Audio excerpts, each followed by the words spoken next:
All right, we back, ladies and gentlemen, on Not Your Day Job. I got a special one today. I mean, this one is an extra special one for me. Being just a fan of hip hop, North Carolina hip hop, I have the one and only Finian St. Omer. Right. Yeah, formerly the rapper Sean Don on the show. Welcome to the show. Thank you, man. It's a pleasure to be here. Hey, man, I appreciate you coming through because I know it's a little bit of a drive. Nah, it's hip hop, man. The drive is nothing. Okay, got you. Well, I just want to take the audience back to the first time I got a chance to meet you. Mm-hmm. So it's Record Store Day, the 20th anniversary of Little Brother's Minstrel Show album. And I came a little late, but I was standing in line listening to the different, people conversations going on. And I was hearing somebody's voice and I said, I know that voice. I was like, can't be. Went inside, got a picture with Fonte, came out, and then I heard you talking. I was like, excuse me, sir, are you the rapper Sean Don? And you were like, yeah. And I was like, man, this is crazy. Because I didn't think you were gonna be there. Right. After that, you started chopping it up with us, which, I'm so gracious, giving you gratitude for spending the time. You were giving us game, giving us a lot of history. And so that's why I wanted you on the show. So one of the things I want to take it back to is your beginnings in New York. So you said you're from New York. What part of New York? From the Bronx, South Bronx, and Hunts Point Avenue. Okay. And what was it like becoming a hip hop artist coming from the birthplace of hip hop? Well, it's not like a crazy storybook, tale, because hip hop was already in effect, once I got going, and it was just a way of life, especially in my hood, so like in Hunts Point, there was more at that time in 1990. It was like I knew a lot more DJs than rappers, so I started out as a DJ. Okay. DJ Jazzy Joyce taught me how to blend. She was a friend of my sister's, so she came to the house, taught me and my cousin how to blend. I couldn't afford Technique turntables, but I had 2 belt drive Panasonics. Okay. I had the same Gemini mixer that DJ Scratch had in the Rampage video. Okay. So I thought I was doing something. Yeah. And then I built my first crate, over the summer. And, because I was an entrepreneur in New York. I was selling firewood, printing T-shirts in the wintertime, selling, Christmas trees and all of that. Yeah. But, so, I had my money, and then I was going to the record store, buying vinyl, and just building up the crate with the whole plan is I'm going to DJ. But the thing that stopped me was I was spending a lot of money. It was like, Okay. It was $4.25 for a 12-inch, and I had to buy 2 of those. So it's like, all right, at first it was like, it was fun, it was new, it was exciting. Then I was like, all right, this is an expensive thing, and plus I don't got speakers, and my crew, they lazy. They're not gonna help me carry this from place to place to go DJ. So, I kind of like pumped the brakes on DJing, and then rapping came to me by mistake. To be honest, it was not. Now I won't say a mistake. It was just by a great chance, because a friend of mine named Fred Black, one of the most prolific MCs I ever heard, like in life. To this day. So. We were, because he worked with me, and we were in Seneca Center in Hunts Point, community center in the Point. That's where, we had the entrepreneur program at. We was on our break, and he was like, yo, Finn, yo, rhyme with me, yo. And I was like, son, I don't rap. You know what I'm saying? I had no... Had he ever heard you rap before? No, I never rapped at all. Yeah. And I had no plans to rap. Like, there was no, when I grow up, I want to rap. Yeah. We was just passing the time, and he was like, all right, I'm going to teach you how to rap.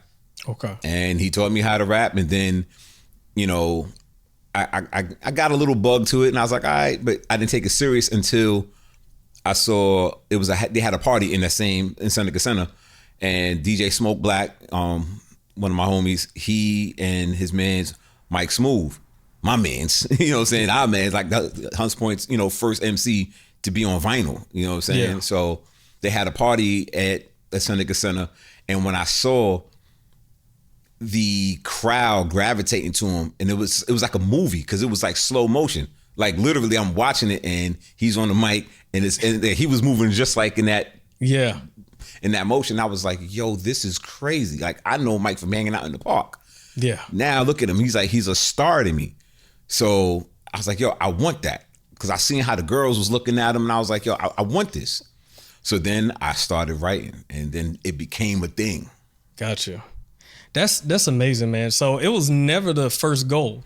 You just want to be a DJ, and then and the DJ part wasn't even on some I want to be a DJ to, you know, make money or be a DJ professionally. Again, I grew up seeing DJs. Like the super in my building, his oldest son had a pair of Techniques. Like I used to go downstairs and hang with his little brother. Yeah. Because, you know, I was young, and I was like, you know, I used to go in there. And this was like before I got my turntable. So I was like maybe like 10, 11 years old. Okay. Hanging out with my man Henry and his older brother in the living room. Got the turntables, and it was brand new. It was like, I was like, yo, I said, this is dope. And I'm just watching him play records. He wasn't even scratching. He was just playing records. I guess, you know, he was hyped because he was brand new. Yeah. So I was like, all right. But then as I started to get older and started to, you know, hang out, I started to see more DJs. And a lot of my friends was DJing. And, you know, Smoke Black, that I mentioned before, and it's so funny, his first gig was booked by my sister.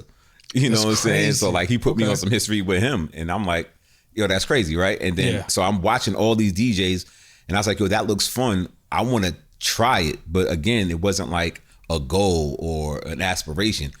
I just wanted to do what people in my hood was doing. Got you. What was the, like, once you start getting into rap, and obviously you're listening to music, because if you're a DJ, you got to be well versed in what the sound is. Right. What was the first hip hop LP that you first bought? What was the first one? Oh, the first LP I purchased was Road to the Riches by Cool G Rap. Okay. That was the first. I mean, I got that on cassette. So, you know, my mom took me down to, I think we went to Sam Goody, and I purchased that. And she didn't even know, like, you know, how explicit it was. But, you know, she let me go buy it. And that was the first cassette I ever had. And I was like, yo, this is it. Like that, for that to be your first purchase, that sets the tone. Yeah. You know what I'm saying? But that wasn't the first album I've heard. You know what I'm saying? So like, again, my sister is 10 years older than me. So she is like, she has been like deep rooted in the culture. So deep rooted, it still boggles my mind to this day, because she used to work for my man's tape master. So in the history of hip hop, tape master, he was the one that had all the early tapes, and he was selling them. He had a flea. He was working at a flea market on Story Avenue in the Bronx, and my sister was working for him. And I don't know him as Sammy. I don't know him as Tape Master, because again, I was young at that time. I was like 6, 7 years old. All I wanted to do was get some quarters, go play Gallagher, or you know what I'm saying, or Donkey Kong Jr. Yeah. So I'm like, yo, Sammy, let me get a quarter. Yeah. I don't know that man is a icon. So I'm surrounded by all these icons growing up. Tony Tone from the Cold Crush Brothers, friend of the family. I'm like, I just know Tony. That's crazy. You know what I'm saying? So, and again, so even when you fast forward to Jazzy Joyce, like, I mean, at that time, I knew who she was because she had mixtapes. She was killing us. She was killing the game. You know what I'm saying? So, but the fact that I was spoon fed the culture without, you know, saying like taking it like really in. Like, wow. So not being like the starstruck like some other people. Right. You just knew these are this is people I know. This people family. I know. Yeah. Exactly. But you know, but it was, again, my sister wasn't trying to be on some, you need to learn this and this. It was just, she was just around it, and it was just like, yo, you're exposed to it. So like the first 12-inch I saw was it was Spoonie G's Spoonin' Rap. That was the first vinyl I ever seen of hip hop. Okay. You know what I'm saying? Because it was part of her vinyl collection. You know, and I listened to it, and it was cool. But again, even at that time, it didn't grab my attention like, oh, yo, this is something new. I was listening to country music at like 6, 7 years old. You know what I'm saying? Like, I was one of them kids that just didn't have like a focused, you know, hobby or a, you know, or anything. It was just like, you know, I was all over the place. I want to play games, I want to go ride my bike. Yeah. But country music, I was like, I'll listen to this. But I think that gives, like, I think a lot of really, really good DJs, they listen to all types of music. Like, they may be known for, okay, disco, they do dance, you know, EDM, XYZ, but a really good DJ can kind of come into any situation, feel the vibe of the, you know, of the crowd, and just be like, oh, I know what to put on. Right. And so do you think that's what gave you I don't know, more creativity like later in life, like when you started really getting into rapping and becoming an artist? Do you think like that versatility of sound of saying like, I know how to put certain things here, I think this should sound like this because of that, It wasn't technical for me back then, so like once I started really, building my skill set as an MC, my thing was, I just want to be better than you. Anybody in front of me, I just need to be better than you. That was it. So there was no, let me break down Coogee Rap's rhyme scheme and let me figure out what makes Rakim so special. I just knew that I liked what I liked. You know what I'm saying? And again, I didn't have a formula. My thing was, I need the girls to like me and I need to be better than all these dudes. Yeah. So I used to battle every day, you know what I'm saying? But the crazy part is, Mike Smooth was the first person I ever battled, but I didn't battle. When he found out I rap, he was like, yeah, Fin Dog, I heard you rap. I heard you nice. And I wasn't nice yet. I just started. Yeah. And he destroyed me on the corner, like right on the corner, like where I grew up at, on Fail Street in Lafayette. And he's embarrassing me in front of everybody on the corner. And I'm like, all right. And I wrote like 100 rhymes dedicated to go destroy Mike Smooth, but I never battled him. But I took that aggression out on every other rapper. Gotcha. So like I would be on the train in New York. If you just like writing a grocery list, I think you writing a rhyme. I'm like, yo, you rhyme? You nice? Yeah. Like I was aggressive. Yeah. Skinny kid. 5'7", skinny. Like 100 pounds with rocks in my pocket. They're like, yo, you rhyme? You nice? And then if you happen to rhyme, go ahead. And then as soon as your verse is over, boom, I'm coming in. Gotcha. You know what I mean? So like that, my thing was just to be an assassin. Yeah. So, but once I got really confident, and then I, went from rhyming with my friends in the house to getting into the, the lunchrooms. That's when it became, because that's when I was like, yo, all the girls is right here. Absolutely. I got to rap phenomenal. But I'm gonna talk about, I was real. I mean, at that point, I was like, yo, I'm just gonna just be the X-rated rapper. Yeah. You know what I'm saying? Absolutely. Get the girls hype. And it worked. But it was like, but I was still putting them bars together that got the respect from the dudes. But then, you know what I'm saying? It's like, oh, he's talking about eating me. Oh, I love him. Yep, absolutely. I love him. Like, okay, what's up? You know what I mean? Hey, look, and we keep it real on the podcast. I know other people have said, can I say this? Can I say that? You can say whatever you want. I never filter. But no, that's the truth, because even me, like going to high school, there was people that rapped and there's people that made beats. And I always was like in the FL studio, I had a cracked version of it. Right. We would put that on. My boy had speakers in a laptop and we would sneak it in behind the gym. Dudes will rap and the girls always come through. So you're right. Yeah, now like, see, now I'm from a whole other era. There was no laptop, no speakers, no nothing. We was banging on the table, on the lunchroom table. Yeah. And that was it. You know what I'm saying? So you had to really captivate the crowd with that and that alone. So I was the number one in my high school. I was like, I don't care who I had. And there was a bunch of rappers in my school and it was nice. But I was like, nah, I got the edge because again, I wanted to be in that space. Yeah. And I used to write rhymes every day. I mean, it got to a point I would dream about writing and then I would wake up and write that rhyme that I dreamt about. Yeah. That's how tapped in I was. It sounds crazy, but it was like, no, I don't think it's crazy at all. 4 in the morning and I was like, yo, I remember that.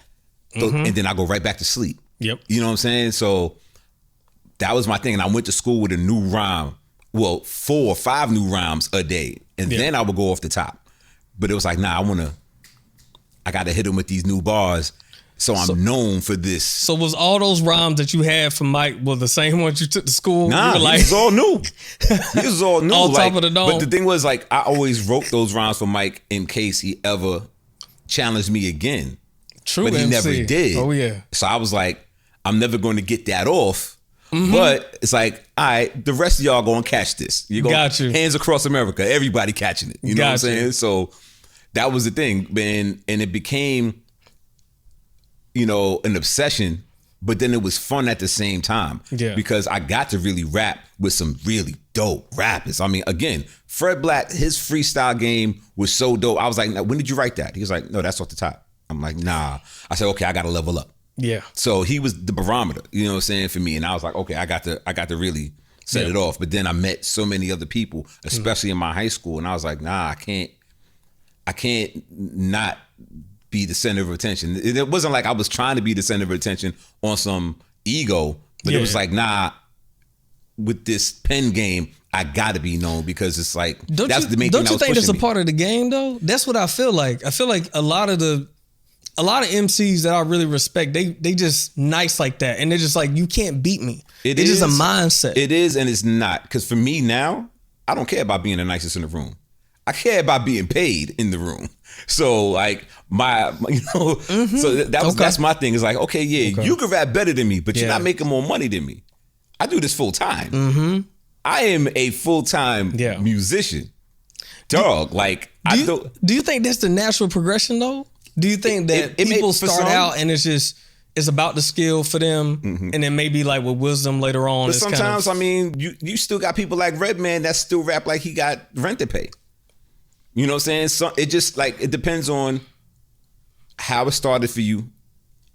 What do you hold near and dear to your heart with this, and and where you are right now. So like, again, I mean, it's always going to be somebody better around the corner. I'm 49 years old. I'm tired of walking around these corners, destroying people. I'm like, yo, one of these days. Yeah. I mean, I already met somebody who's nice as me or is nicer. Fonte, man. I'm like, dog. Which we'll get to that later. You know what I'm saying? It's like, look, man, when I met him at Central, I was like, dog, steel was sharper than steel. But I was like, yo, if I'm going to keep on holding on to this, I got to be better than, I'm never going to be a better writer. Because I'm going to be stuck on, it's just the punchlines. Now I'm just the punchline rapper. And it was like, yeah, you nice, but you ain't got no songs. Gotcha. You know what I'm saying? So I had to take inventory of my skill set and say, okay, what am I missing? What do I really care about? And how do I move forward? And it was like, all right, cool. You know what? I could still be nice, of course. Yeah. I still rap with elite MCs. You see me on albums with Little Brother, Sean P, Jean Grey. You know, like the list is strong. Oh, absolutely. I can keep going, but it's like, saying from those 90s MCs to the 2000s to the blog eras, like, come on, man. I rap with everybody, but it's like, people know my verse too, though. Yeah. You know what I'm saying? Like, that's the part where it's like, I'm not trying to outshine you, but I'm trying to make sure the fans know I ain't no joke. Yep. It's like, you know what? I can get on a song with your favorite rapper, but you gonna be like, yo, I ain't go front, Sean Don got off. Yep, absolutely. Like, I don't care. Like, yeah, let's get over Nas. Okay, I'm gonna go in. I ain't gotta take the crown off his head. Yeah. For my crown to shine. Exactly. You know what I'm saying? But it's like, let me put my best foot forward and make the best possible song. Yeah.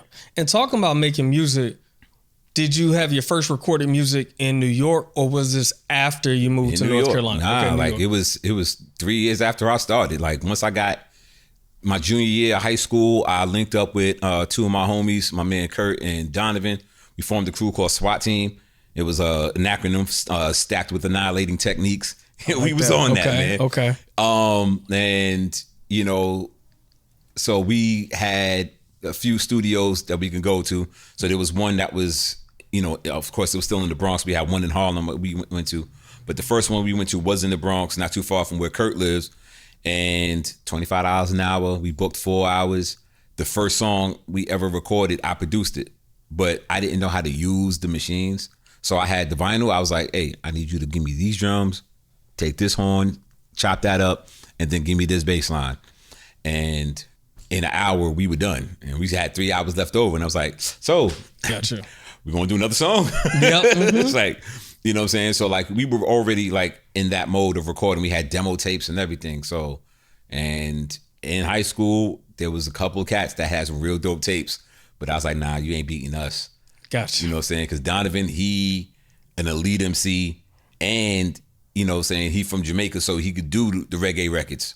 That's crazy. And the reggae records was fire. And it's like, and it wasn't like, the cheesy, like if it came down to it, him or Beanie Man, I'm going with Donovan.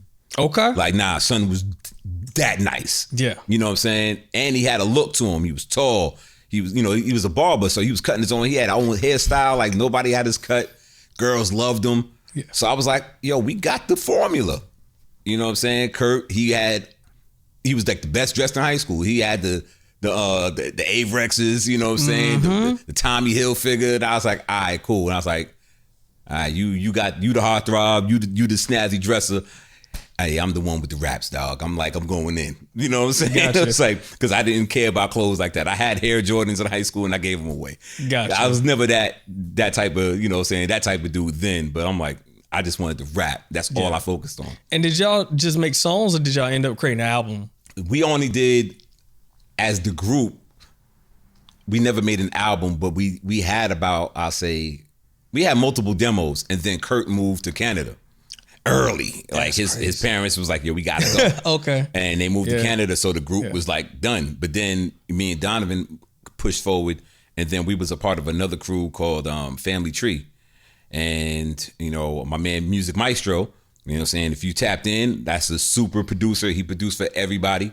When he was 11 years old, that's when I met him. I wrote his first 5 songs, and crazy. He found the template, and then he started writing his own. But then when we formed Family Tree, he started producing, and then he was out of here after that. And it's crazy. I was talking to him early today on Instagram about this. You know, we did a live, and we talked about that. But then after that group, you know, saying basically dissolved, because we was basically on the track to get a deal. We was working with somebody at Sony, and, you know, it just, you know, some things, it just didn't work. But we was going to the studio in Manhattan.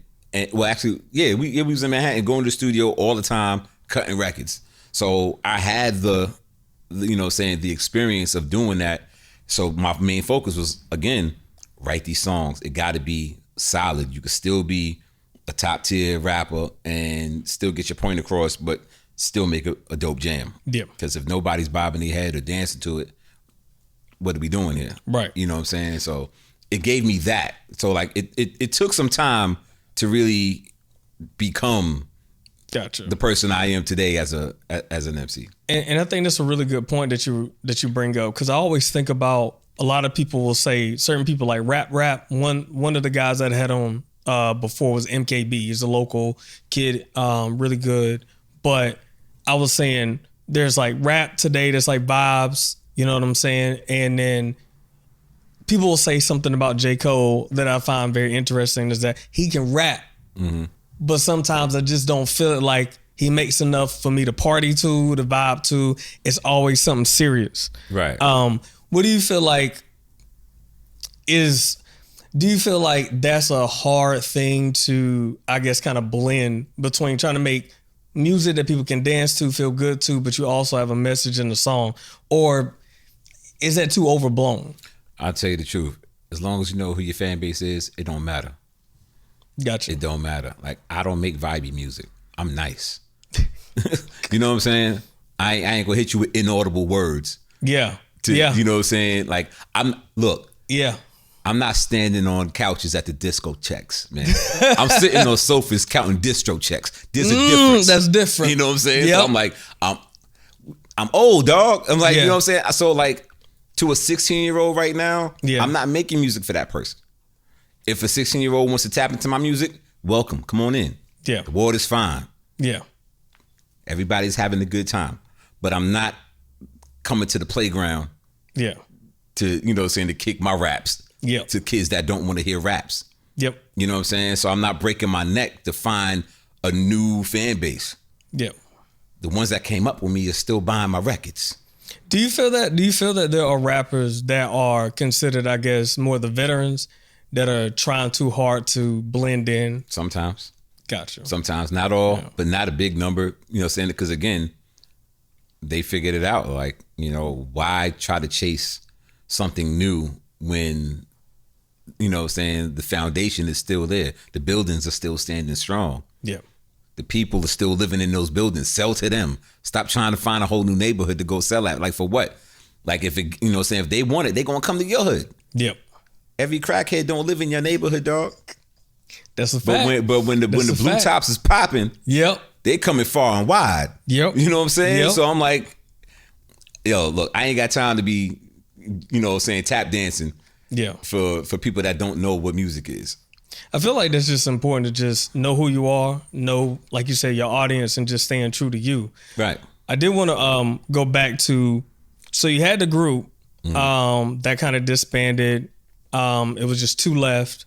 Y'all were recording, didn't get a chance to get to an album. At what point in time did you make the move to North Carolina? Could you talk about that? So in 1994, I graduated high school and I went to Barber Scotia College in Concord. Okay. So, it's 2 hours from, it's right outside of Charlotte, 2 hours from the Triangle. It's funny how I even found that school. So when I graduated, I got accepted to like 7 schools. 6 of them were up north, and I was like, I'm tired of the snow. Like, tired of the cold. That's interesting to me because, see, I got family in New York. I got family that started down here, like a lot of people in the South, moved to New York. They don't want to be caught dead back in the South. You're crazy. They'll stay up there. Look, I was like, nah, I'm done. And then I did get accepted to Virginia State. The problem was I won tickets to Summer Jam, the very first one. Hot 97 did it, and I won those tickets. And the first day of school was the same day as Summer Jam, so I had to make a decision. I said, I'm not going to school. I'm going to Summer Jam. I'm going to be a rapper. I don't need a college degree. I already knew what it was. It was already written in stone. So when I turned it down, I went back to Seneca Center. I was talking to my college, advisor there, and I was like, look, I don't want to go to school up north, upstate New York. Find me another school. She was like, well, here go an application for Barber Scotia, and it's free. Like the application. I was like, oh, the application's free? Here, send it out. I got accepted, and I was like, all right, cool. I'm going to Barber Scotia. I didn't even see the school, but every HBCU looked the same. I did an HBCU tour with the church in my hood, and I was like, well, one of them looks like the other one. I'll take it. I got to Scotia. It was nothing like like anything else. But I will say I gained a family there. Like them people I met in 94, 95, I went back home in 96, and then came back in 97. I'm still in touch with them. We are still family. Nice. But like my focus got more laser pointed at Scotia because again, I had to keep on proving, I'm better than all y'all, and I'm going to do this. I'm not here to get a degree again. Yeah. I said I'm here to use this as a stepping stone. My original plan was go to school, go intern at a radio station, infiltrate that game, and then put my record out. Gotcha. Now the funny part is, in Atlanta, somebody else was doing that, and his name is Ludacris. We're the same age. He had the same exact plan, and it worked for that. So I knew the plan, but I knew the plan would work, but I didn't know he was doing that at the same time because remember, Luda wasn't out. Right. You know what I'm saying? So for two people to have the same thought process and then to do that, and I'm like, yo, I had That's it. crazy. So, so being at Scotia and then. And what were the demographics at Social? Like, was it how many, because going to the school in the South, I think you can go to some places, right? And you said this was HBCU or not? Yeah, it was a small. Oh, so it was an HBCU. Yeah, it's a small Presbyterian school. Okay. And yeah, HBCU. It was like when I got there, it was 435 students. So again, small. Wow, small. But the crazy part was like my man, Mr. Incognito. He's now the program director of K97. Crazy. But he was an intern at the radio station when we got to Scotia. That's crazy. You know what I'm saying? So for him to be big dog, it was destined for him to do that. The funny thing was, he and I were in a rap group together. It's okay. It's so many. It's crazy how many rap groups I was in. But he was one of the people that introduced me to a DJ in Charlotte at a random club we went to, and he was like, "Yo, my man can rap." The DJ didn't even look my way. He picked up a vinyl, flipped it over, put on an instrumental, and passed me the mic and gave me a no-look pass. Crazy. It's like 11 o'clock. This is not a regular venue for rapping. This is a regular venue for dancing. This is not like some open mic joint. People's partying, buying drinks, chilling, macking on the ladies. Pressure. And he passed me the mic. And I was like, oh, it's nothing. Started going. One kid looked through the plexiglass and was like, He started waving his people down. He was like, yo, he rapping. Because they thought it was a record. Because I was in pocket. Because he was over the end. Yeah, he flipped deep. I didn't do no, yo, what up? I got busy as soon as on the one. And I started going. And I was like, oh, it's nothing. The promoter, his name is Tom. He peeped that. And he was like, yo, you could do that again? I like what you did there. And I was like, yeah. He was like, yo, come back next week. So I came back next week. He let me do it again. And then again. And then it was like, you know what? We're going to do this at 1 o'clock, 1:30 before the let out. So we give you time. I don't want to mess up the party. Yeah. And I was like, yeah, that's fine. I was like, I didn't even, this wasn't my plan. I came here to party. You know what I'm saying? So, that opened up an opportunity for me to become, a local legend out of nowhere. They're like, yo, who is this New Yorker coming down here? And he just rapping. And then it got to a point where a security guard was hating. And he was like, yo, you think you bad? And I was like, yeah. And he was like, I got somebody for you. I was like, bring him. Then it turned into that. Every week I would battle somebody. And I'm like, every week I'm winning. I'm like, dog, nobody out here is on my level. You're wasting your time and you're wasting mine. Or you have it again. And I'm like, and we having a good time. So it's like, so shout out to Incog for opening that gate, because now it gave me a different skill set, which was stage presence. So that was another thing I got to use into my arsenal. It's like, okay, yeah, being nice is one thing, but it's like, okay, I got to show these people what it is to hold court. You know what I'm saying? So that was another thing. I had you know what I'm saying? Again, I'm short. You know what I'm saying? I'm 5'7", but I'm towering over my opponent. Even if you're 2 feet taller than me, you're still smaller than me. Because my voice is big and my presence is huge. You know what I'm saying? So that was another, learning experience. So then when I left Scotia, went back to New York, I was working for a law firm, just in the mailroom. I wasn't a lawyer. Okay. I was in the mailroom back in New York. I was having a good time being home. One of my homies, my man Anon, went to Scotia with me. He transferred to Central. He called me out the blue in January. First week of January, he was like, yo, Finn, you got to come back to North Carolina. I was like, nah, I'm done with NC, son. I'm done with the South. I'm home. I'm good. He was like, nah, Central's different. I was like, how so? Yo, the ratio 20-1, dog. I was like, yo, I'm on my way. I hung up the phone. I hung up the phone, and then I talked to the partner of the firm, and I was like, yo, I want to go back to school. And he was like, really? He's like, what do you need? Yeah, I was like, a letter of recommendation. He sent that letter out. A week later, I was accepted to Central. And then, came down here to Durham, North Carolina. And how did you feel the first day? Like, how did you feel about going to Central? Like, what was different from Scotia and Central? One, the school was huge. The school was huge. And the funny part was, in Scotia, in the CAF, you can only eat once. There was no go back and get seconds and thirds. So it happened to be chicken day when you know what I'm saying? So I'm eating and I'm like, damn, I'm still hungry. And now I was like, go get something else. And I was like, yo, why you playing with me? We can't go back up there and eat again. I'm institutionalized at this point. You know what I'm saying? And that's like, if I go up there and they shut me down, man, I'm going to beat you upside the head with this tray. So I went up there looking like Oliver. Can I have some more? And she was like, what you want? I was like, oh my God. See? Look, I was hyped. So, but when I got there, the crazy part was on day one, so Anon was already hyping me up, telling everybody on campus, like, yo, when Sean Don come down here, yo, it's cookies for all y'all. So I already had a name before I got there. Oh, so they were probably already sizing you up. They was already ready. Yo, it was like, where he at? Right. So he lived in Chidley Hall, and I just happened to be his roommate, but I hated Chidley Hall. Chidley Hall looked like, it reminded me of Scotia. I was like, nah, this is old. I said, what's that new building over there? Like behind Chidley. I was like, and they was like, yo, that's New Res 1 and New Res 2. And I was like, I need to be over there. I didn't even unpack. That's crazy. So I put my bags down, but then there was a line of people out there waiting to battle. Beat them all. Beat them all. After I beat them, I was like, yo, I got to go talk to the dude, what's his name? Boner. And they was like, yeah, he's the one that does housing. And I was like, yo, Boner, listen, I just came from Barber Scotia College. I can't live in Chidley Hall, man. I said, you got to put me in these new buildings. I just can't do it.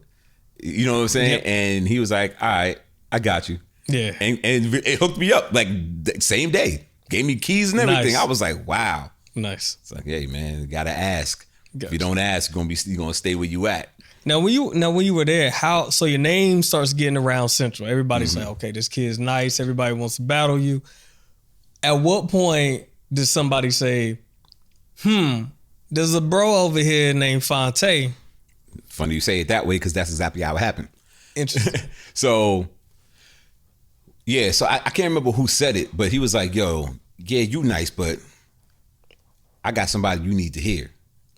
His name is Fonte. And I was like, all right, again, I know that there's somebody always around the corner. So I never underestimate. So I was like, all right, cool. But I didn't meet him until like a week later. But like we went to a game, a basketball game. I'm sitting at the top of the bleachers in the nosebleeds, and then he's courtside. And my man was like, yo, that's him right there. And I looked at him and I was like, he don't look like no rapper. And I was like, neither do I. So he might be dumb nice. You know what I'm saying? And the crazy part is I met my man Osiris. That's a mutual friend. Like he knew Tate for a while, but I didn't know that. So when I met Osiris, he was like, yo, come to the room, man. Let's rap. And I was like, I bet. It was just me and him for a while. And then like I'm sitting like how we sitting here, the door's behind me. Then there was a knock on the door. Tay walk in. Now like Spidey senses going off, and that New York is like, yo, y'all trying to line me up. Well, that's true. You know what I'm saying? Yeah. But he didn't know nothing. He was just coming to see his mans. Yeah. And then here I am, and then we was like, yeah, we just rapping. And then he sat down right in front of me, like how you sitting right here. And then it was me, him, and Osiris rapping. Then Osiris just backed off. And Osiris is dumb nice too. So it's not like, but again, it wasn't like, okay, I'm gonna watch them battle.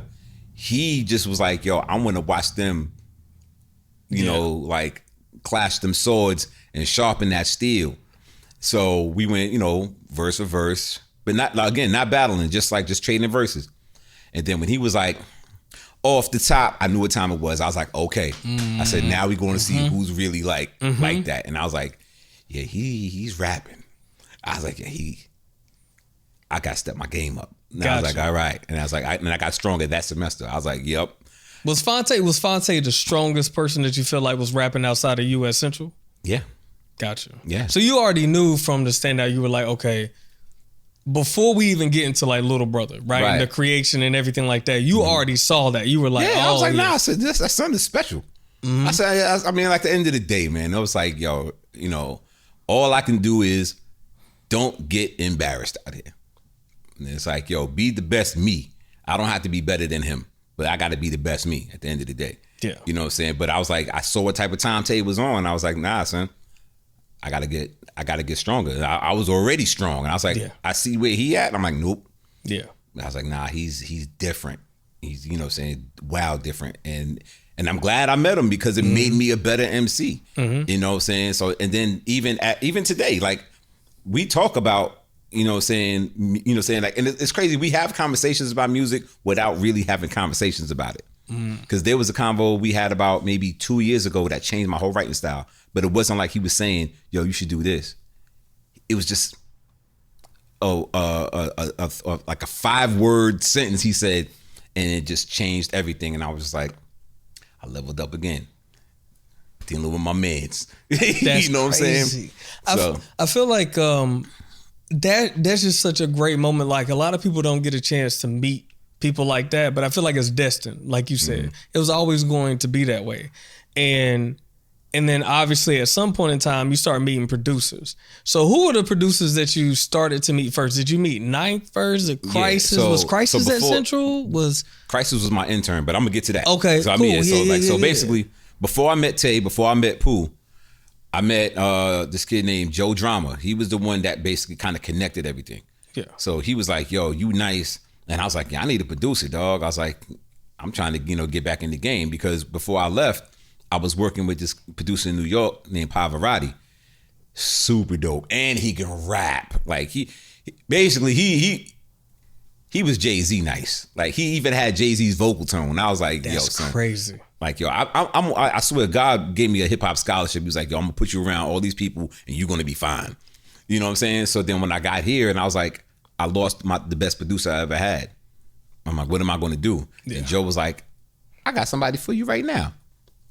just so happens we was coming down the hill and Knife was driving, and then Joe flagged him down, and then he introduced me to him, and then he gave me a tape right off the bat.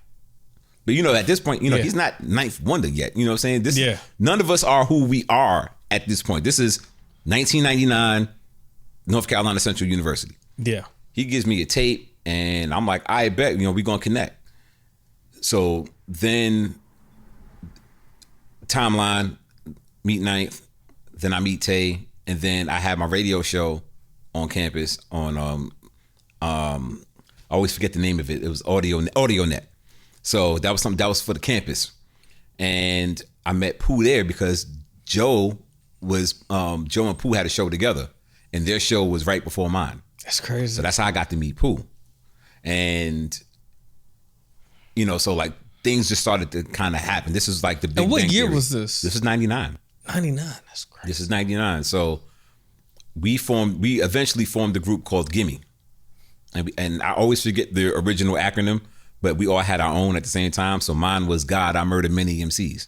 Yeah. You know what I'm saying? Okay. So the sound of Gimme was basically a prerequisite to Little Brother. And so as that started to happen, at my radio show, Crisis was 16 years old at the time. He was at I forgot the high school in Durham. Yeah, I can't call So him. right around the corner from Central. Yeah. So he was interning at the station. So he was running with me. I heard the beats he was making on this program called The Saw. And I was like, yo, I got to introduce you to my mans. It's like, he's working on this program called Cool Let It. I think y'all can do something. That's how that connected. And as this was happening, this is when the Justice League started to form. You know what I'm saying? So in that year, again, that was the Big Bang Theory. You know what I'm saying? How everything just came to pass in that one, that 1 year. Not even a full year. Like it happened, like I think we were like done forming like in the summer. Yeah. You know what I'm saying? So did that original group Gimme ever release a track? No, we had 9 songs though. We have an album. It's on the CD. I think one person has it, and it's not me or Tay or Pooh. Like you think Ninth got it? Nah, my man. Producers be keeping them. Nah, my man T Reeves got it. Oh, okay. He sent me a photo, and I'm like, you need to let me get a copy of that. Like you can keep the original as an artifact, but I need a copy. Gotcha. You know what I'm saying? But the only reason why Gimme never moved forward is because was it 2001? I left. I went back to New York, and they didn't think I was coming back. And then, as history shows, Speed happened, Little Brother formed. Mm-hmm. I came back as they were starting this new thing. And, I was like, well, that's dope. Like, well, I'm back to being a solo artist, but I got something new. And I'm like, I'm happy. I'm here for it. Yeah. How can I help? You know what I'm saying? But so I knew that was a different group. Yeah. Different sound. And in a way, it's like, what would have happened if I never left?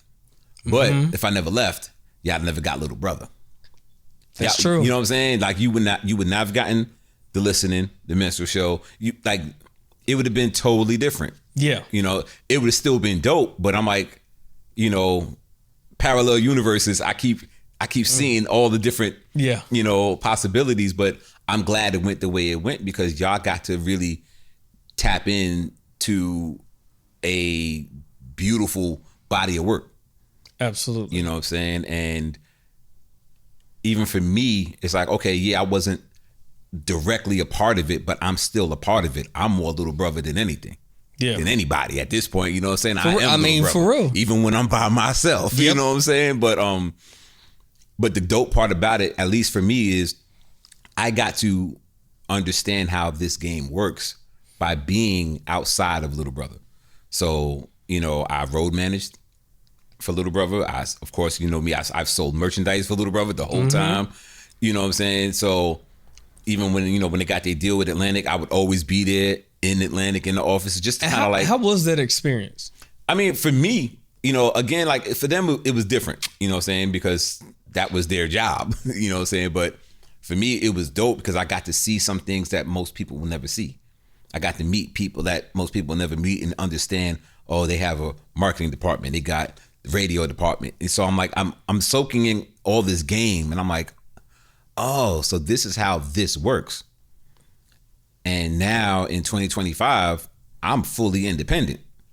And I know how all of this works because, again, if I was in the group, right, I would not have taken on those roles of knowing how to book shows or knowing how to make my own merchandise. You see, I come with my own clothing. You know what I'm saying? Yep. I would not have taken on those roles because I'd have been focused on the music. I'm like, hey, we rap stars, baby. Like, let's go, let's go jump on another stage. Yeah. But me being outside, I got to see everything else. So I'm like, okay, this was a part of the plan. God's plan, not mine. Yeah. You know what I'm saying? But it was a part of the plan that gave me all the tools that I need to function today.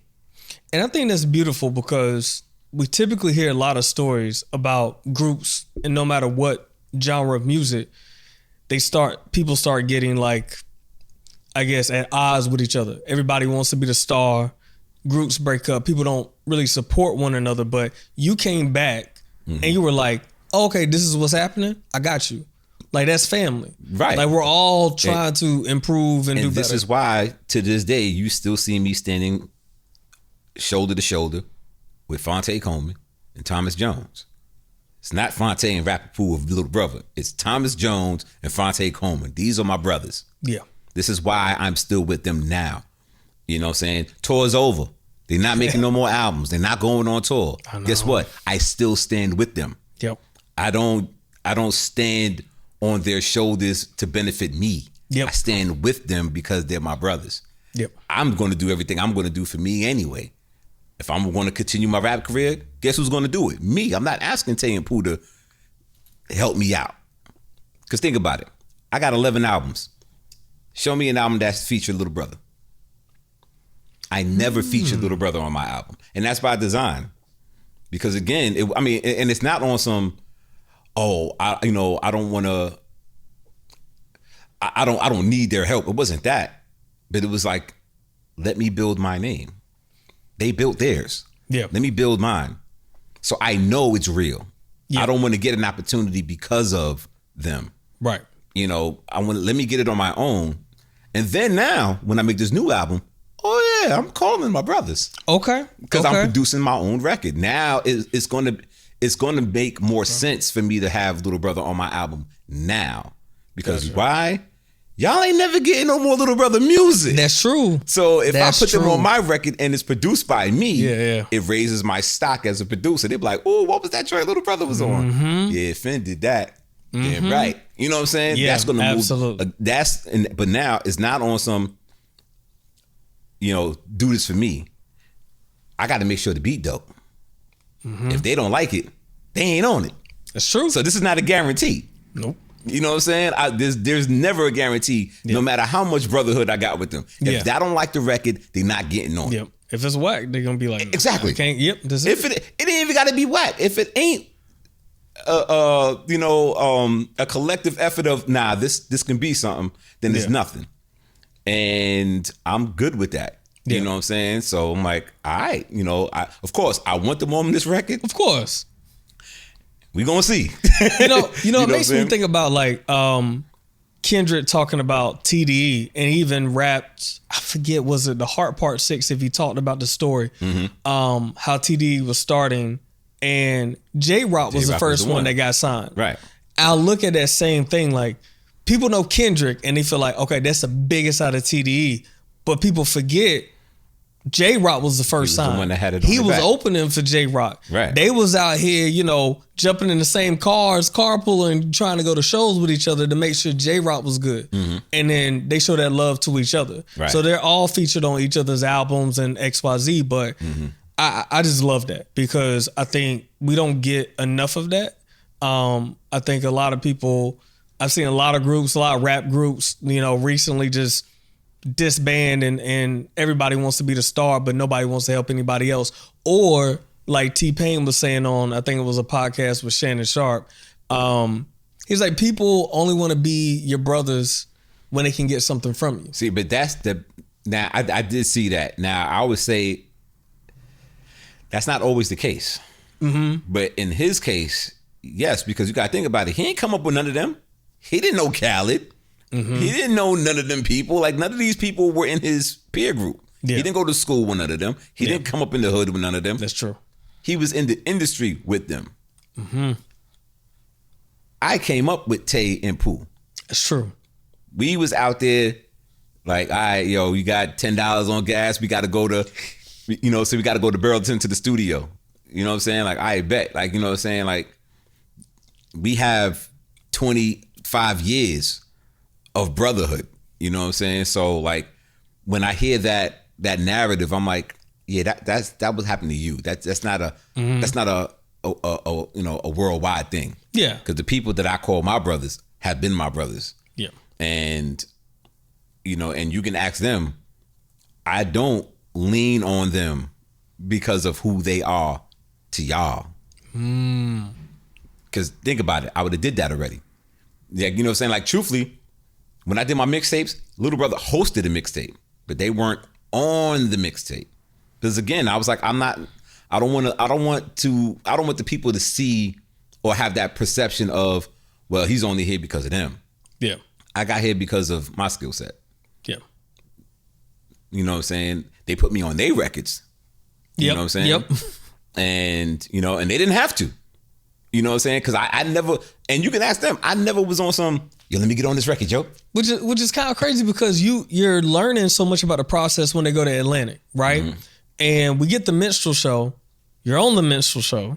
But you're also learning like road management and kind of how the process goes. Right. So it's this blend of how do you fit your own personal career and focus on that while also helping your brothers out. It's timing, because it's at the end of the day, I still want to help them out. Yeah. But then I get to learn.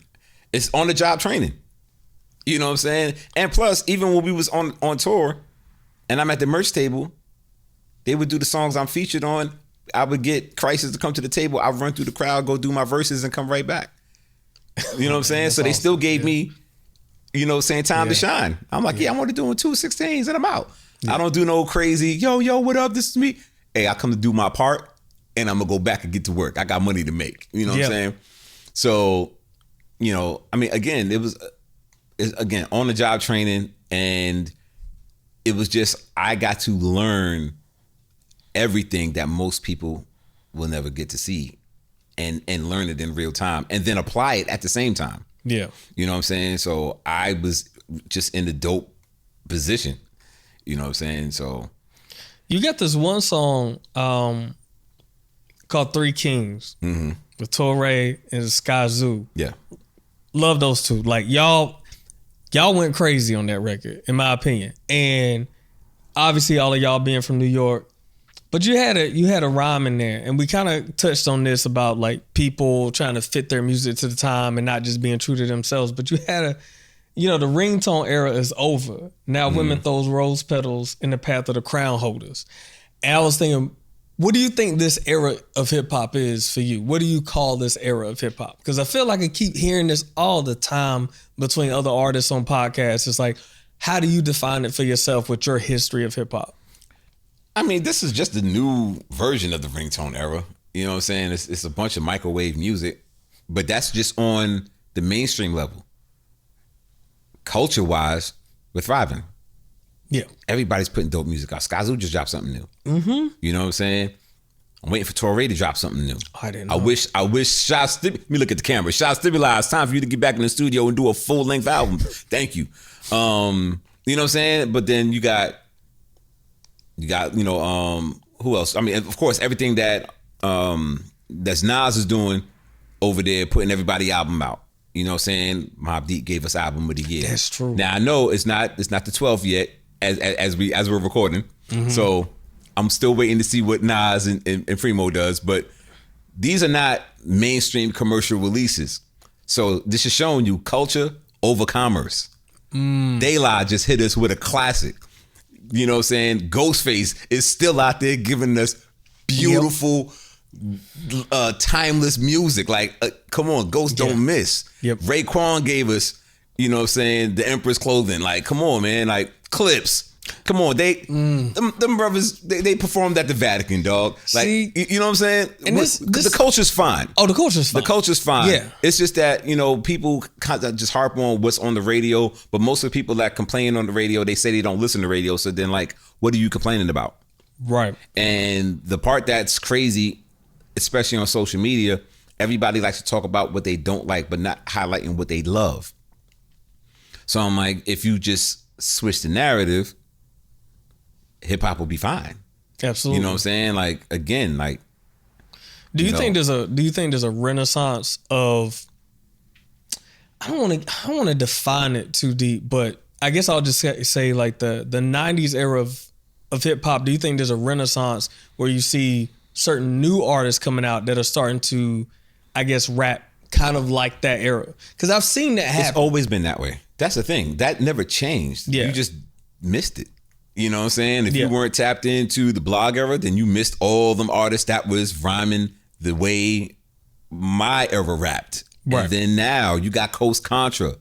You know what I'm saying? Yep. These kids is out there getting busy. Yep. Like, I could call them kids. I'm 20 years they senior. You know what I'm saying? Right. 25 years they senior. They are children to me, but they are dumb nice. Yeah. You know what I'm saying? So there's a whole bunch of kids. There's a whole bunch of new kids that's out here that's putting pen to paper and getting busy. Yeah. They're just not, celebrated because people are still, on this parade of, well, all this music sucks. But I'm like, well, then why do you know about this? Because when I was coming up, I didn't know a lot of wax stuff. I was listening to Natural Elements, you know what I'm saying? A Butter in them. They were dope. I didn't have time to listen to somebody whack. Right. I'm listening to Kane. I'm listening to G-Rap. I'm listening to Ra. I'm listening to the Nas. I'm listening to Big. I'm listening to Jay. I don't know anybody who's trash. Yeah. If your album is whack, guess what? I'm not talking about it. Why am I going to promote your record? That's true. But everybody want to talk about Lil Uzi Vert. Yep. I'm like, dog, he doesn't say anything. He ain't nice. He got a bop or two. He's here for a reason, but I'm like, you know what? He's not here for me. So why am I even trying to tear that man down? I don't care what he do. Yep. He don't make music for me. Exactly. I play his record when I'm DJing the proms. I just want to rock. You know what I'm saying? I know what the kids like. Yeah. You know what I'm saying? But am I going to play it? Yeah. Look, when I'm DJing for adults, you getting adult contemporary music, dog. You got a mortgage, you are not getting Little Uzi Vert, dog. That's crazy. You know what I'm saying? Have a mortgage. You got a mortgage, you are not getting Swag Surf, dog. Not for me. I feel like having that blend is just always good. Cause I mean, going to high school, I remember when I had the Little Brother minstrel show and people were like, nobody wants to listen to that. And it made me think about the whole Justice League. All of you putting out great music. From Little Brother, then I started listening to you. Then that's kind of, it branched out to Sky Zoo, hearing what Crisis was doing, Ninth Wonder, all the people that they worked with. But nobody wanted to listen to that because it was the snap era, as I call it. Snap your fingers, do your steps. But that's the funny part. Whole nobody want to listen to that, but yet we still have a fan base. So again, who's this nobody want to listen to it? I know. I'm not selling it to the people that say nobody. Yep. You want to go sag your pants all the way down to your ankles. I don't make music for you. Right. So yeah, nobody want to listen to me over there. Yeah. But my crew, they getting busy over here because people want to listen to them over here. Yeah. I mean, there's a reason why we're still putting music out. Right. If nobody wanted to listen to anything we was doing, would we still be doing this? Right. That's insanity. Yep. If you're not selling a record and you still doing it for 20 years, in the commerce part of it, if it's like I just make music and then I don't release it, I just play it for my peers, that's culture. Yeah. But it's like, nah, dog, we still selling music. We going on the road. You got to pay to go out. Right. You know what I'm saying? It's like there's expenses to go do this. You know what I'm saying? So it's like if I'm spending money to do this, I'm doing this for real. I'm not doing this just because. So I'm like, so the nobody want to listen to argument sounds crazy to me. I'm like, well, a lot of nobodies are sending me a lot of money. That's true. You know what I'm saying? That's true. They're buying a $300 product. And there's people still selling out shows that are acts that come in from a long time ago. I mean, look, it was a packed house when my girl was like, let's get tickets to see Tony. Of course. Right there, D-Pack, sold out. Great show. They were like, leave the cell phones, got to lock them up. We don't want none of that. Don't play that game. Just beautiful show. You know what I'm saying? So you don't want to get caught up in the echo chamber of social media with this narrative of anything like, oh, they're old, nobody wants to do this. Like, you're not making any sense. Right. You know what I'm saying? Because when you start putting data together, when I'm looking at you new artists, y'all can't even fill a 200 capacity venue. But the veterans are filling 1,000, 2,000, 3,000. Yeah. So who are these nobodies again? Right. I'll let y'all have this thing on these devices. I don't live on this thing. I live out here in the world. I just use this as a tool.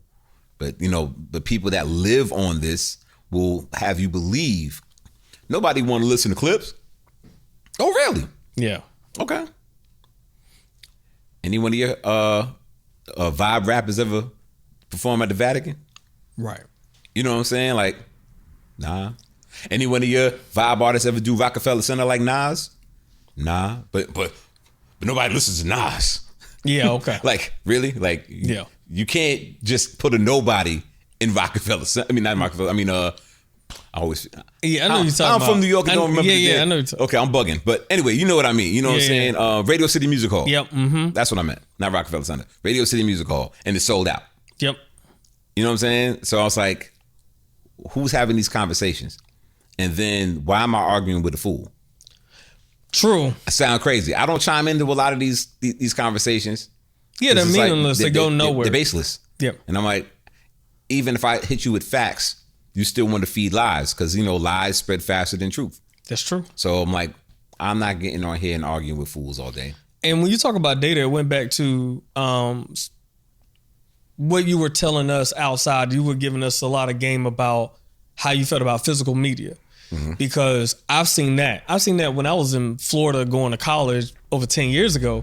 It was just, why did Urban Outfitters, primarily for me, I thought, young white people went to shop there. I was at the mall. I was like, I want to check it out. I go in the store. They have a whole little section dedicated to with a record player and LPs. I said, y'all 16, 18-year-olds, like, listening to this? Y'all buying records for real? Right. Fast forward later, still buying records. Buying records. Brand new artists that are very well known, like Tyler, the Creator. He dropped. Mm-hmm. He's like, hey, come buy this, or you got GNX, right? With Kendrick. You told me, or you told us in the group, you said from a business perspective, the production is still there. And you were paying attention to that. You said there's certain things that are out of production. You can't buy this at the store anymore. So the industry says there's no money. If manufacturing shuts down, then that medium is done. They're not manufacturing 8-tracks anymore, so I'm not putting music on 8-tracks. However, they're still making cassettes. They're still making CDs. So the lie that people will say online is nobody's buying CDs. Nobody's buying cassettes. I'm like, then how are they still in business? How is the manufacturer still in business if nobody's doing this? Because as a person that's manufacturing the product has to sell it to somebody to put their product on that product to sell it to somebody else to use that product. I'm like, common sense, fam. In this place, if anybody's ever been to yours, Durham, great place, they help people develop their film. Mm-hmm. They got all this Kodak memorabilia that they collected on the wall. And I remember when they was like, Kodak's going out of business, film is dead. Now we got new films like Sinners. Mm-hmm. They were like, we shot that on film. A lot of people, Kodak said, we started getting our line ringing again. People want to get little cameras that did film. They didn't want to take the picture with their phone. And so I think they want something to hold. Exactly. You can't experience digital the way you can experience physical. And that's the thing, because sometimes it takes a generation or two for things to come back. Yeah. Because, again, using Kodak, as a prime example, like I have a family photo, I want to put it in the frame. I can't put my phone in the frame. So it's like, okay, I can buy the digital frame, but you know what? What if the battery go out? What if the power go out? That photo is gone. It's not powering up for me to see it anymore. Right. I printed it here on a 17x24 and put that in my living room. Lights on, lights off, that photo remains. Battery dies, I'm just holding plastic, a brick, and tempered glass. Right. It means nothing. Physical media will always be here. Yeah. You know what I'm saying? Because when it all shuts down, what are you left with? Right. You know, once they pull the plug on Netflix, Spotify, all of this. Oh, that'll be the day. You are renting. Yes. You are renting. You're leasing music and movies and TV shows. If you go back and buy some DVDs, go get you a DVD player. If they pull the plug, guess what? You still got something to watch. Right. I still have VHS tapes. My VCR still works. Got a gang of movies. Right. You know what I'm saying? And the other good part about having physical media, it can't change. Because now on Netflix, they can take out a scene from a movie. Oh, talk about it. And I'm like, yo, where's that part? And it's driving you crazy because you know that's there, but they took it out. But if I got the original joint, it's always there. And I had to I'm glad you brought that up too, because they do that with music. A lot of people will release an album. All of a sudden you listen to the song one day, you come back, it's changed. The song, either it's gone or part of the sample is gone. Sample is gone. And you're like, yo, this don't sound the same. Right. What is this? And maybe that's good for just like people being able to switch things out because samples didn't clear. That's what happened to the Clips album. There was a So Be It that they had in the video, but when they released the album at a different beat, and Pharrell was like, that was the original beat because I couldn't get the sample cleared until Swiss Beats talked to some people, and then they switched it out. Right. So that's cool, but I love that when Clips released the LPs, the actual vinyls, they had both versions. They said, do you want to get the vinyl that had this version and that version? We'll give you both. Right. Yeah. So you got it on wax. Do you think that artists today, because we talk about success and a lot of these things may be overthinking for some artists, do you think artists get paralyzed by their past success many times? Like, they were really popping 5-10 years ago, but then they're trying to chase that high and trying to be something now. And it's kind of like, that's where we see a lot of artists end up dying because they're just like, do something new, be yourself, and just like try whatever's natural, and not trying to like fit into, I had this hit album or this hit song 5-10 years ago, and I'm trying to always chase that high. Yeah, chasing a high will have you stealing hubcaps. You know what I'm saying? Whether it's a drug or music, it's the same thing. So, you know, as an artist, you have to realize what success really is to you. Don't measure it against anybody else, and don't measure it against yourself from a previous time. Because that's like, oh, when I was 20, I could run 10 miles and not break a sweat. At 49, dog, I can run 4 miles, but I'm gonna be sweating bullets. Very so different. I'm not competing with my 20-year-old self. I'm like, I'm just setting myself up for failure. You know, I got to stretch before I go run 4 miles. I'm like, yo, like when I was 20, I could just wake up in the morning, not even wipe the coal out my eye, and I could go and I could run, and I could sprint. Like, dog, that was before. Yeah. It's a new day, there's new rules, there's a new everything. Yeah. You know what I'm saying? It rains, your knee hurt. I'm like, dog, things changed. So you have to adapt and figure out what's going to bring you not happiness, but fulfillment. Yeah. So if you're chasing the high, you're not going to be fulfilled once you get the high again, because you'll never get the high again. That's what's the whole point, is chasing the high. Yeah. You never seen the crackhead said, yo, that first time I had crack, I felt that again. No, it's never going to be that, because that's the first sensation, and you'll never duplicate that. That's why people become fiends on every level. Think about the first time you had a piece of cake. Cake never tasted the same. Like, and it's like, yo, yeah, my mom's made this cake all her life, but that first time I had it, it's amazing. I never had that taste again. Shout out to my mom's sweet potato pie. Just want to put it out there. Listen, there was a restaurant in Cary, and this lady, she made tiramisu every day for the restaurant. And when she left, because like the family sold the restaurant and they sold the recipes and everything, them other people they bought it, they could not replicate that. So I was chasing the high trying to find tiramisu again. I'm like, I gotta stop eating this because I'm never gonna get that again. Yeah. Like I've had tiramisu before, but she gave me 1983 recipe of crack cocaine in tiramisu, and I was like, it ain't never gonna be better than this. Yeah. So, so chasing a prior success is never healthy because one, your lifestyle is not even the same. Think about it. Your first album, that was the culmination of everything you lived up until that point. You were broke, you were hungry, you were focused. Mm-hmm. You know what I'm saying? You had a point to prove. It was so many things that went into that first album. And then that second album, like, whoa, we on the stride. But then after that, like, you get money, you're not as hungry anymore.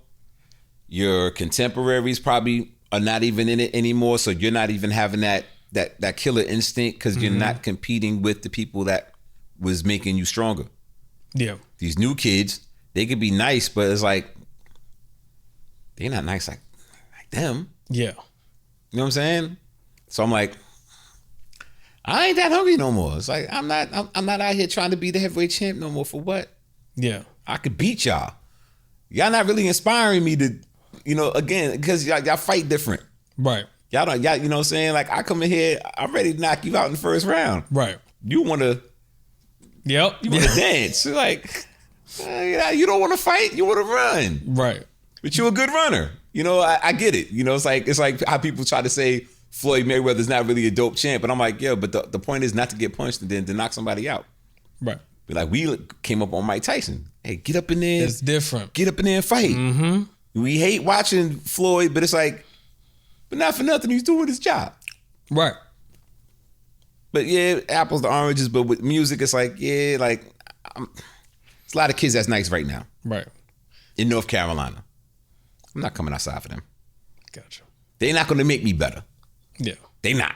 They'll inspire me to get to work. Yeah. I'm like, I like what you did. Yeah.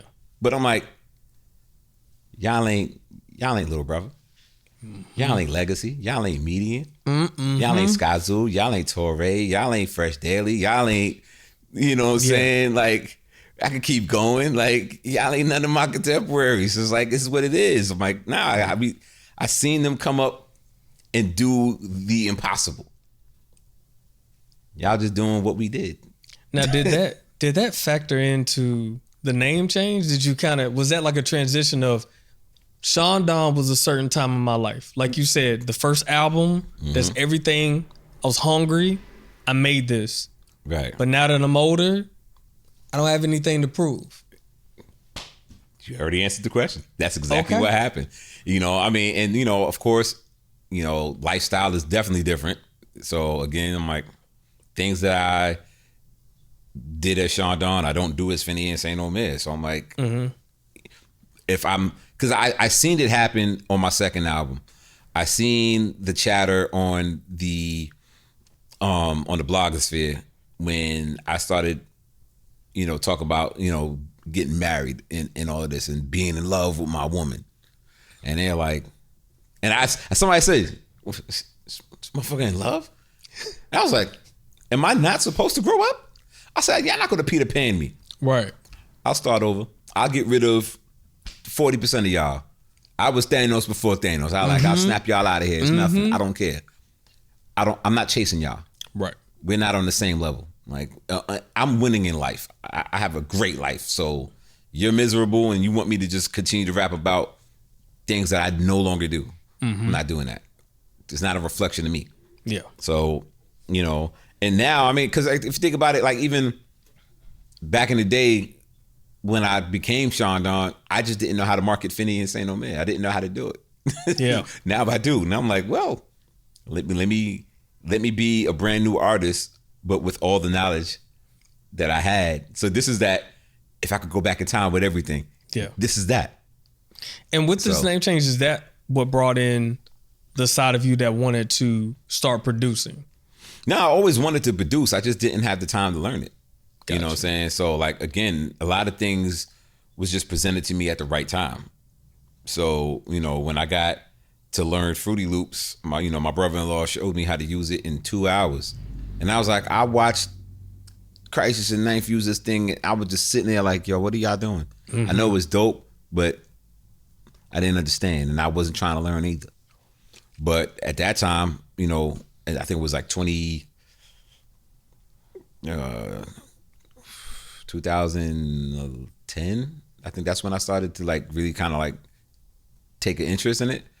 And then when I figured it out, I was like, oh, I'm ready. You know what I'm saying? And then like a year before Sean P passed, I was supposed to do the Best of Both Sean's album. And I was supposed to produce it. It was going to be me and Sean P. That was going to change my trajectory. Man. And a lot of people thought I was lying, but luckily, my man Octane, he had a show when he was interviewing people, and he happened to interview Sean P. And then he was like, "Yo, a little birdie told me you and Sean Don doing an album," and he said it. Yeah, Best of Both Sean's. And I was like, I told y'all. Yeah, I told y'all. I was like, I wasn't lying. I wasn't making this up. But then after he passed, I was like, okay. I'm still gonna keep on doing it. But like, I didn't have anybody that I had a connection with to like, let me send you a beat. Yeah. But then I called Drez from Black Sheep. I saw him do bars on the booth with Premier, and I just randomly made a beat that day. And then I DM'd him because like, I always used to see him on the scene in New York, and we met in Brooklyn Bowl, like face to face finally. And I was like, yo, I'm Sean Don. I had no idea he knew who I was because I don't be beyond my own, like that. So I was like, oh, so you know who I am? Okay, cool. And then, and then funny things, we always bump into each other. And it's a funny story because I met Drez a lifetime ago in the 90s at Barber Scotia. Oh, okay. Which is crazy, but that's another story. But then I hit him in the DM on the gram, and I was like, yo, I got a beat I'm going to send you. You know what I'm saying? Like, you got an email I can send it to? And he hit me back. I sent it to him. 2 days later, he was like, yo, this is going to be a single. Excuse me? That's crazy. And then a month later, yeah, we're shooting a video. I'm like, word? This is really happening. Yeah. So then that's what really gave me that push to say, yo, I think I could really do this. Yeah. Because Drez is one of my favorite rappers. Yep. You know what I'm saying? He is the art of cool. You know what I'm saying? And, so I was like, wow, if Drez likes my music, who else likes it? Who else can be the next? You know what I'm saying? So that's how it turned in for me, man. Nice. I always want to ask this question, especially to people with so many years in the game, especially in hip hop. I hear this all the time from other artists about how hip hop has affected their lives, and it's something that always is usually something very deep for people. So how has hip hop changed your life? Like, if you could just put in a snapshot, like, how has hip hop really changed your life? It took me around the world, man, and I got to see it with my brothers. Like, that's it. Like, there's no profound answer. There's no It touched my soul. Like, nah. Sometimes it's simple answers. I've heard simple answers. Yeah. It started off as something I did with my friends in the Bronx, and then I did it with my friends in college, and then now we're grown men doing this for real. Yeah. So it's like, yeah, it changed my life where it's like, I don't have to wake up and go to somebody's job. I used to work for Wells Fargo. I hated that place. Yeah. You know what I'm saying? Hated it. I don't have to go there no more. Yeah. You know what I'm saying? I get to do this. So like, yeah, it changed my outlook on being a businessman. Like, I'm not a hustler. You know what I'm saying? I move with purpose. Mm-hmm. So, me DJing, I turned that into a business. Me making making merchandise, I turned that into a business. I make hoodies for a camp in New York. Like, they hit me twice a year. Yeah. And I'm making money. You know what I'm saying? Mm-hmm. Other rappers, they're like, yo, I need merch. Because they see me do what I do with Little Brother. So they're like, yo, you do all of this. And then they see me out in the scene. They're like, yo, this is dope. This feels good. This this is quality. Oh, it is. And I'm like, okay, now like here goes the price sheet, and this is this, and here's the turnaround. So they know the business is right. And I was like, yeah, you send me everything I need, you'll have your order in 4 days. And it's like, oh, okay, you can get 400 shirts done? Yeah, 4 days.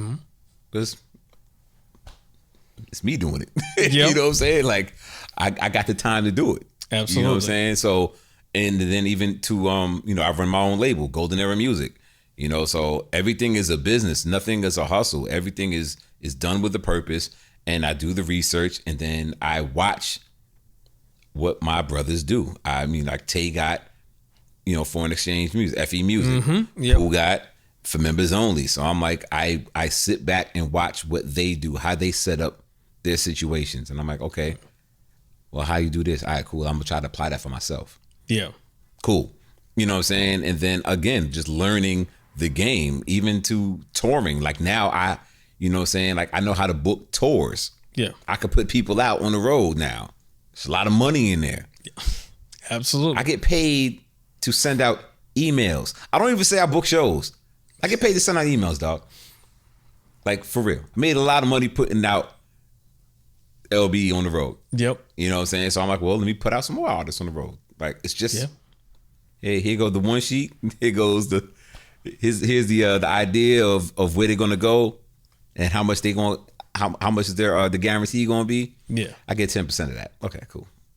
See, I love this because you've had complete knowledge, like a full 360 of knowledge across the board. Mm-hmm. And usually I kind of end the podcast with asking people, what do you want your legacy to be 5-10 years from now? And that's usually for people that are just starting, right? Right. You have a legacy. Mm-hmm. And obviously there's still more to come. It doesn't mean that we ending right here. Mm-hmm. There's still more to come. But with everything that you know so far, what would be like the standout advice that you would give to new artists coming up in the game and saying, this is, and maybe, few points, top 3 points of like, these are key things that I learned along the way that I want to share with anybody trying to get into the music industry? Learn everything, dog. Because like, again, it's about feeding your family.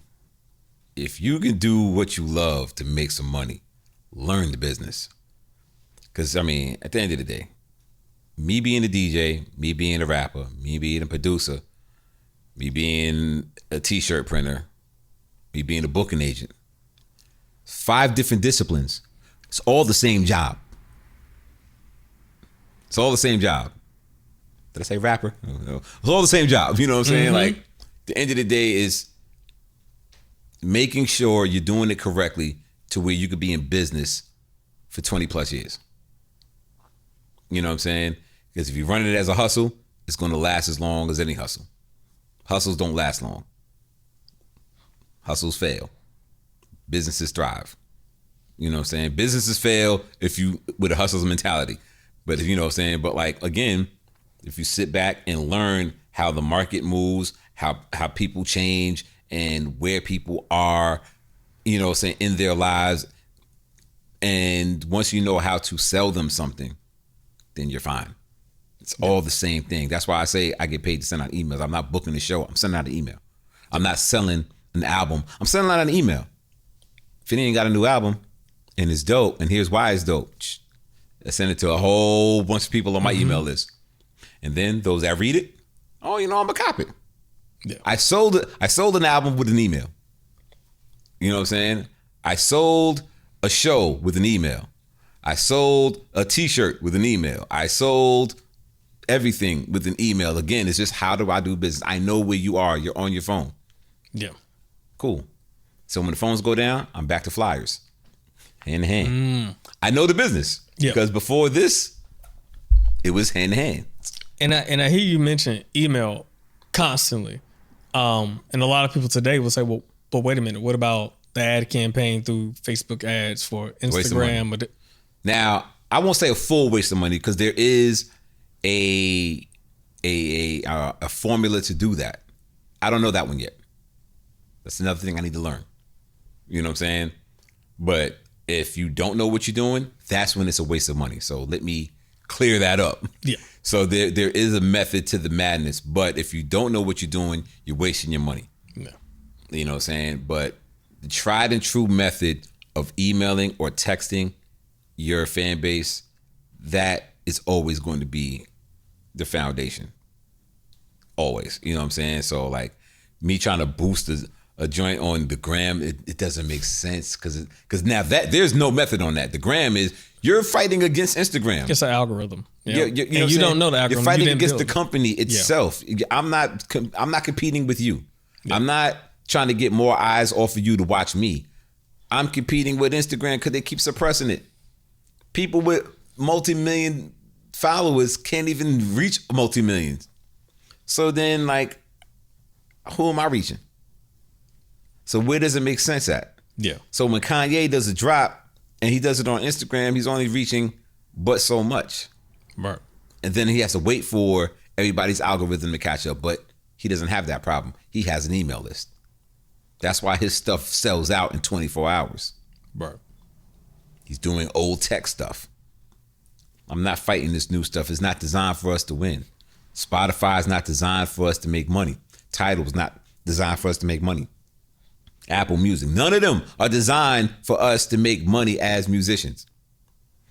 Make a website, sell a product that people can walk away with. They will buy it if they rock with you. Yeah. Because the thing is, we can look at data all day and say, okay, on any one of the DSPs, you had 100,000 listeners last week. Where are these listeners at? Were they active listeners or were they passive listeners? I listen to music when I'm doing dishes. Don't mean I'm like really listening. Right. You know what I'm saying? It's background noise sometimes.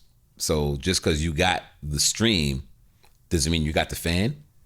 Because when it's time to go on the tour, right? Am I going to go see you? No.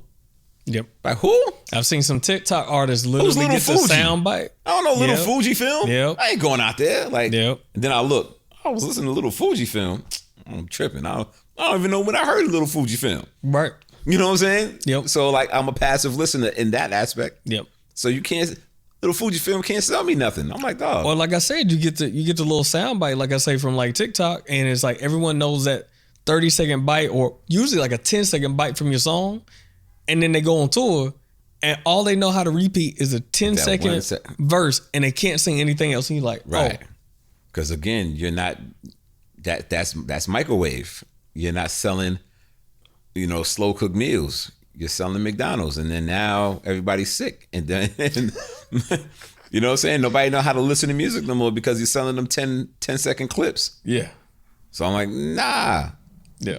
Leave the gram. So like if I'm on social media now, I'm directing traffic to my website. Because on my website, you can see all my videos. You can see all my clothing. You can see all my albums and all the mediums that they're available on. You can see tour dates. And there's no algorithm there. Once it's there, it's there. If I remove something, it gets removed. Yeah. When I add something, it's there. You don't have to do too much searching for it. Right. You get on Instagram, you'll never, when you get on and you try to see something and it disappear, you'll never find it again. Especially if they play it just enough for you to be interested in it. And then you don't catch who posted it because you was just so tapped into the content itself. Mm-hmm. And you're like, yo, who? Oh man, gone. We're fighting the machine. Right. Get off the phones. Right. You know what I'm saying? Like, nah. That's why, things like Record Store Day is so important. You know what I'm saying? Because now people can actually come out and be a part of that hype. Yeah. It doesn't feel the same. The only time we had that unified experience was during the pandemic. When we saw the Dipset get trampled. We all saw them get trampled together. We was all together watching it. Yeah. We was in our rooms. We was like this. And we was like, oh my God. Yeah. I was in bed. My wife was watching it on her phone. I'm on my phone like, hey, yo, Tech, let's make something happen. I'm like, oh my God. Like, you know what I'm saying? That wasn't even fair. But we'll never get that again. Right. That is over. Like, that's why I was like, Versus should be over today. Like, no more. Right. We're never going to get that excitement. That is gone. When they try to do it with Fat Joe and And I can't remember who it was, but it's, there's a couple of ones they tried to do after that. it was Ja Rule. Oh yeah. And I was like, it's gone, dog. The magic is over. It should have ended with that, because even the camera work was incredible when the cameraman zoomed in. We outside, and this is Kiss. Bro, that and I was like, dog. great. I said, look, the cameraman was a part of the locks, man. Like, that's a fact. Like, you know what I'm saying? Like, he was in on it. This is a fix. Yeah. This was a fix. He was like, nah, like, yeah. Like, also, to that point, you have people that are working behind the scenes that are true fans of the art, of the culture. Right. Because you don't get those types of shots and that type. That was amazing. Yeah. But again, we'll never get that again, because we're all not sitting down and scared to go outside. Yeah. We was watching D Nice play records for hours. Right. You know what I'm saying? Now, I have a theory. All those people that was in that room, all those stars, that was the handlers. It really, like, Michelle Obama wasn't watching that. No. Even though he is the Obama official DJ, but like, dog, Right. she was busy, dog. No. She had the assistant. Just log in. Just log sign in. Meryl Streep, dog, was not watching live. No. But we don't know that. Right. I mean, I know, but you know what I'm saying? But Yeah, like the right. average, but that was the only time you had everybody focusing on the digital aspect. Right. But now that the world is back up and running, we're not, it's like, nah, dog, we gotta go back to the old way again. Get back to that analog, get back to that physical media, because it's not going to hit the way it did in 2020. That's over. That was a small window. The 2020 to 22. Yeah. That 2 years, small window. Yeah. And it's a dub. All right. So before we go, talking about music, and I love the record day. I'll ask it in this way. Is there any new music on the way that we should expect maybe in the next 6 months, year? From who? Me? Yeah. I got a new album coming.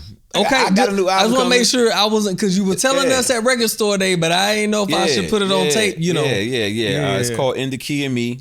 That's the new album, produced by me. That's why it's In the Key of Me. It's a great title. And then I produced Legacy's album. That's going to be out in 2026. Okay. I'm producing Median's album. That should be out. I haven't heard Median. That should be out next year. He just needs to come back and finish the last few records that he needs to come do. I'm working on like maybe 3 other albums. My man Eternal, his album should be about 70% done now. So yeah, I got some people that I'm working with, you know what I'm saying, that, we're full steam ahead. So there's a lot of music, even if it's not my record, it's my beat. So my music is still out. Gotcha. You know what I'm saying? And then I get to produce the full album. So I'm like, there's going to be about at least 5 albums worth of my beats. Gotcha. You know what I'm saying? For next year. So do you think for your release you're gonna have something similar to a record day, like a release that? Sure. People come out? Yes, because I never had vinyl. Gotcha. You know what I'm saying? So I never had the honor and privilege of having vinyl for any of my records. So it's gonna mean a lot more now because it's self-produced. All my samples are cleared. You know what I'm saying? Shout to my homie Maximus at TrackLib. You know what I'm saying? It gave me the lookout. You know what I'm saying? But for me to have this and on my label, and then again, I scored this Little Brother feature. It's definitely going to be. It's already going to be special, but it's going to be that's going to be the icing on the cake to see like, okay, yeah, that's like possibly like the last time you'll hear them on vinyl. You know what I'm saying? Possibly. I don't, you know what I'm saying? Again, we don't know what the future holds, but at this point in time, that would be dope. You know what I'm saying? For them to be on my record. Yeah. So I'm speaking it to existence. I just got to make sure to be dope. I just got to make sure. You know what I'm saying? Hey, look, I'm praying on it. I'm praying on it. Because we won. You know what I'm saying? But yeah. So I definitely will have vinyl for that. And then that's going to just ignite a new pathway for me as a solo artist to, you know what I'm saying, to get more fans that I couldn't reach because I didn't have vinyl. You know what I'm saying? Like, Yeah. because like a lot of the people I saw at Record Store Day, there was a lot of people I never met before. So I'm like, I don't even know if y'all know who I am. Yeah. You know what I'm saying? So I knew. As soon as I heard the voice, allow me to like, introduce myself. And I got vinyl. I see you like to collect vinyl. So let me go where you are. Yep. So to see all those people line up to come support my brothers, I'm like, well, you bought the minstrel, so you kind of know who I am. I'm on the record. I'm done it for Duval and Sean Don. I'm 2 characters on the album. So it's like, I think that would be something that will be greatly appreciated by the hardcore fan, listener, supporter, collector. Like that's where it's gonna hold its weight in gold. Yeah. You know what I'm saying? Hey, well, we're looking forward to it, and I appreciate you stopping by. No doubt. I appreciate all the history, the knowledge, man. This was one of those golden interviews that I wanted, so I appreciate you stopping by and taking the time, man. Before we go, okay, because I wanted to talk about this real quick. When you brought up me being on the Minstrel Show, originally I was not supposed to be rapping on the Minstrel Show. Interesting. So on We Got Now, the original artist was Saigon. What? Yes. Really? So he turned in his verse. It just wasn't on topic to what, basically like in the direction that they were going in. Yeah. Verse was dope. It just wasn't in the same vein of what they were looking for. Yeah. So they called Just Blaze and was like, yo, tell him to send another verse. But we got to hurry because we got to turn in the album. Time went by. He never, went back to the studio. I don't know the situation. Right. It could be a timing issue, whatever. But it got to the 11th hour, literally 11th hour, because at 11:30, Fonte calls me. The studio was in Durham. It was, by the McDougal Terrace, projects. And I'm living in Raleigh. I'm like right by Avon Ferry. So I'm by NC State. It's 11:30. Tay calls me. He was like, yo, Dunny, I need you to come to the studio. I need you to do a verse for the record. And I'm like, all right. I'm laying down watching TV. I'm like, what time is it? I said, all right, let me go start the car. I'll be there in 40 minutes. Yeah. Get to Durham, jump into the studio. I hear the beat playing.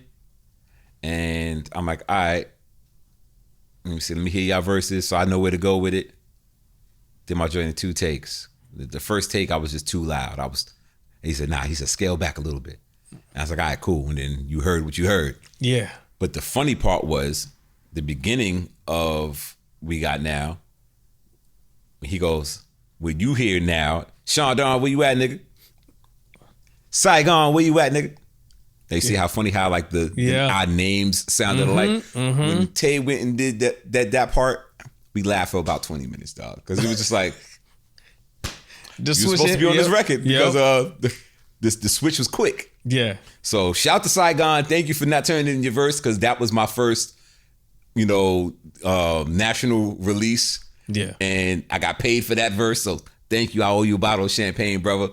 You know what I'm saying? I can't wait to meet him in person so I can tell him that story. But it's like, that's how I got on the album to rap. I was already on it as, doing the intro to what song was that? It was Good Clothes. It was Good Clothes, right? See, now I'm forgetting. No, not Good Clothes. No. I'm terrible. I'm bad with names on albums. So I don't even remember records on my album. So, but yeah. So when I did I was just supposed to do an intro on the record. Yeah. Say It Again. That's the name of the song. Not Good Clothes. So Say It Again. So I was just supposed to be doing that. Yeah. But okay. Then, I remember that. Now it's playing back. Yep. You know what I'm saying? But then again, Saigon not doing that second verse to turn it in for that second time. That opened the door for me, and here I go. I'm on a major release. So, hey, well, like you said, God designed it that way. God designed it that way, man. I'm on a hip hop scholarship, so again, this is just a dope opportunity, or the dope space that I'm in, and the fact that I can be in this space talking to you and to the people that watch your show, you know what I'm saying, to give them this type of game, to show them that there's another side of the game. Like, you don't have to be behind the microphone. You don't have to be on the stage. You can make a whole lot of money sending out emails. That's true. know That's a fact. That's a but, fact. you know, if you can juggle everything, like, I had time to figure out how to juggle everything, because every job has a season, so to speak. Right. So again, I didn't seek out to be the DJ that I am now, but it just happened to be that way. It turned into a company. I'm making crazy money. I'm like, you paying me to spin records, Right.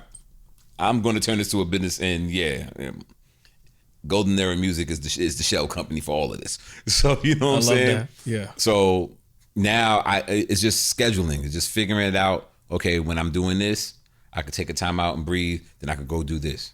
Yeah. When I'm not producing, I'm DJing. When I ain't DJing, I'm rapping. So okay, now it just comes a nice choreographed dance. So now I'm moving with a purpose, and I could do them all without fumbling. Right. You know what I'm saying? Because I didn't seek out to do all of this. Right. It just like some of this was just out of necessity. Some people just built for it, and like you created that balance over time. You learn how to do that over time, and I got friends who own their own businesses and stepped out of corporate, did their own thing, and it was just like, it's a lot harder than what people think. And I will say that.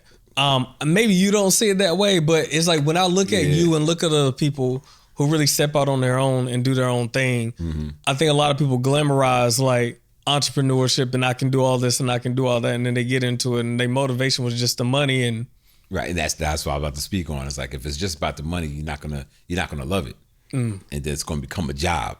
Yep. I just happen to love everything I do. My whole thing was, if I'm going to do anything, it has to be music related. So merchandise, hey, artists need merchandise. That's part of music.